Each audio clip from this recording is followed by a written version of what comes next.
keutamaan bangun di malam hari, ibadah tahajud, kata Al-Quran, itu memiliki 4 keutamaan.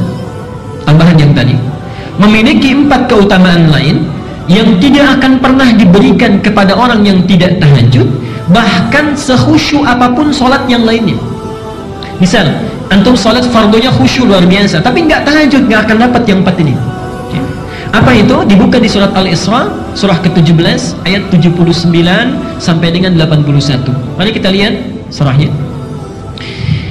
Wa minal laili fatahajjad bihi nafilatan laka. Pengantarnya ini, perhatikan Bu ya, Pak. Ayat 79 ini dipisahkan ketentuannya dengan ayat 78. Di ayat 78 tentang sholat wajib, kemudian 79 tentang sholat tahajud. Tapi uniknya, Allah hanya menerangkan 4 keutamaan untuk sholat tahajud, 78-nya nggak disebut. Ya, kita lihat ya, aqimis sholata liduluki syamsi ila ghasaqil laili wa qur'anal fajri inna qur'anal fajri kana mashhuda. Itu sholat yang wajib 5 waktu. Ya. Tidak dijelaskan keutamaannya, nanti dirinci di hadis.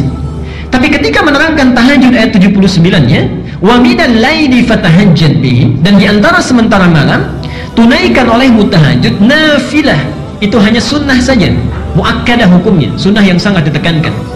Tapi ibadah nafilah ini, subhanallah, tidak didiamkan oleh Allah, langsung dilengkapi ayatnya. 1. Asa an yab'atsaka rabbuka maqaman mahmuda. Siapapun yang menunaikan tahajud dengan baik, maka Allah akan mengangkat derajatnya, mengangkat karirnya, ditempatkan di tempat yang terbaik dan mulia. Hati-hati ya, Pak. Saya seringkali rewel ya, cerewet kepada para ayah. Antum itu punya tugas untuk mencari nafkah. Allah sudah berjanji di ayat ini, kalau antum tidak tinggalkan tahajud, tunaikan dengan baik, itu karir pekerjaan kita akan dimudahkan. Itu sudah janji Allah. Sudah janji Allah. Antum jangan lihat para sahabat Nabi itu bukan semuanya jadi ustaz, tidak. Banyak di antara mereka yang pebisnis. Abu Bakar misalnya seorang diplomat yang sangat ulung di samping seorang pebisnis. Utsman bin Affan seorang pedagang yang luar biasa. Abdurrahman bin Auf seorang sahabat yang luar biasa manajemen bisnisnya, paling kaya saat itu di Makkah dan di Madinah. Ali bin Abi Thalib seorang pengajar yang sangat jenius. Bapak Ibu tahu apa yang terjadi? Abu Bakar, Utsman, Abdurrahman bin Auf, termasuk Abu Dzar Al-Ghifari, seorang yang sukses dalam dunianya, itu bisnisnya tidak pernah rugi, selalu untung. Tidak pernah rugi, selalu untung. Bahkan Abdurrahman bin Auf cuma punya modal pakaian saja, 3 bulan di Madinah jadi orang nomor 3 paling kaya di Madinah. Nomor 3 paling kaya. Hartanya seperempatnya 80.000 dinar. Modalnya cuma pakaian, 80.000 dinar. Sekarang 1 dinar 2,5 juta. Setengah T kurang lebih dalam 3 bulan. Untanya 10.000 ekor dalam 3 bulan. Subhanallah. 10.000 ekor. Sekarang 1 ekor itu 15 juta paling murah. Ya. Dombanya tak terukur. Setelah 1 tahun, 1 tahun itu jadi orang paling kaya di Madinah yang kapaknya saja terbuat dari emas. Antum 3 bulan sudah dapat apa? Oke, mari kita lihat apa yang terjadi. Mereka sahabat yang sangat sibuk, luar biasa pekerjaannya, dan pergi kemana-mana. Pak, dinasnya itu kemana-mana. Utsman itu kadang dinas ke tempat ini, kadang dinas ke tempat itu, dan sebagainya. Tapi jangankan wajibnya, sunnahnya dikerjakan. Siamnya jalan, tahajudnya jalan, dan sebagainya. Sahabat yang sangat sibuknya luar biasa. Bahkan diantara mereka disebut oleh Rasulullah akan masuk surga tanpa hisab, masih mau tahajud, masih mau menunaikan siam sunnah. Antum, saya, kita semua yang masih belum jelas nasibnya di akhirat, surganya belum jelas, itu kan? Kemudian ibadahnya juga belum maksimal, dunianya belum tentu tercapai, maka lebih layak kita untuk semakin bersemangat dalam menunaikannya. Jadi pesan saya, kalau antum masih aktif bekerja dimanapun, jangan tinggalkan tahajud. Allah sudah berjanji. Dan kalimatnya asa, bukan la'alla. Dibeda antara asa dengan la'alla. Kalau la'alla itu harus usaha keras dulu, sungguh-sungguh baru dikasih. Asa tidak. Asa selama kita ikhlas, menunaikannya, sekalipun kuantitasnya mungkin sedikit, itu Allah langsung berikan. Allah langsung berikan. Karena itu penaklukan kota Mekkah itu tidak menggunakan la'alla, pakai asa. Pakai asa kalimatnya di Quran. Saya teruskan, itu 1.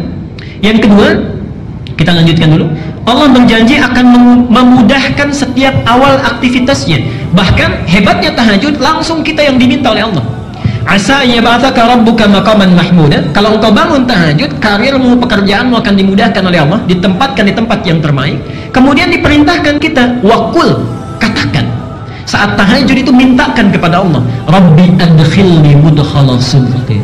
Duhai Allah, mudahkan setiap aktivitas yang akan saya awali.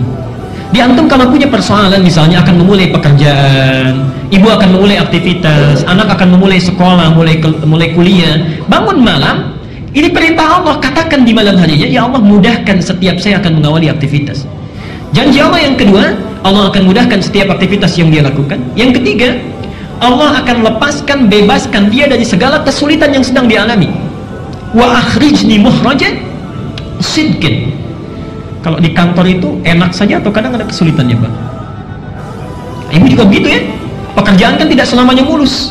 Maka kata Allah, hebatnya karir diangkat, pekerjaan dimudahkan, ada kesulitan dilepaskan, dan yang terakhir, waj'alni min ladunka sultanan nasira. Kalau ada yang mengganggu dalam pekerjaannya, Allah yang langsung menolongnya, bukan yang lain. Allah yang langsung menolongnya. Ini 4 hal.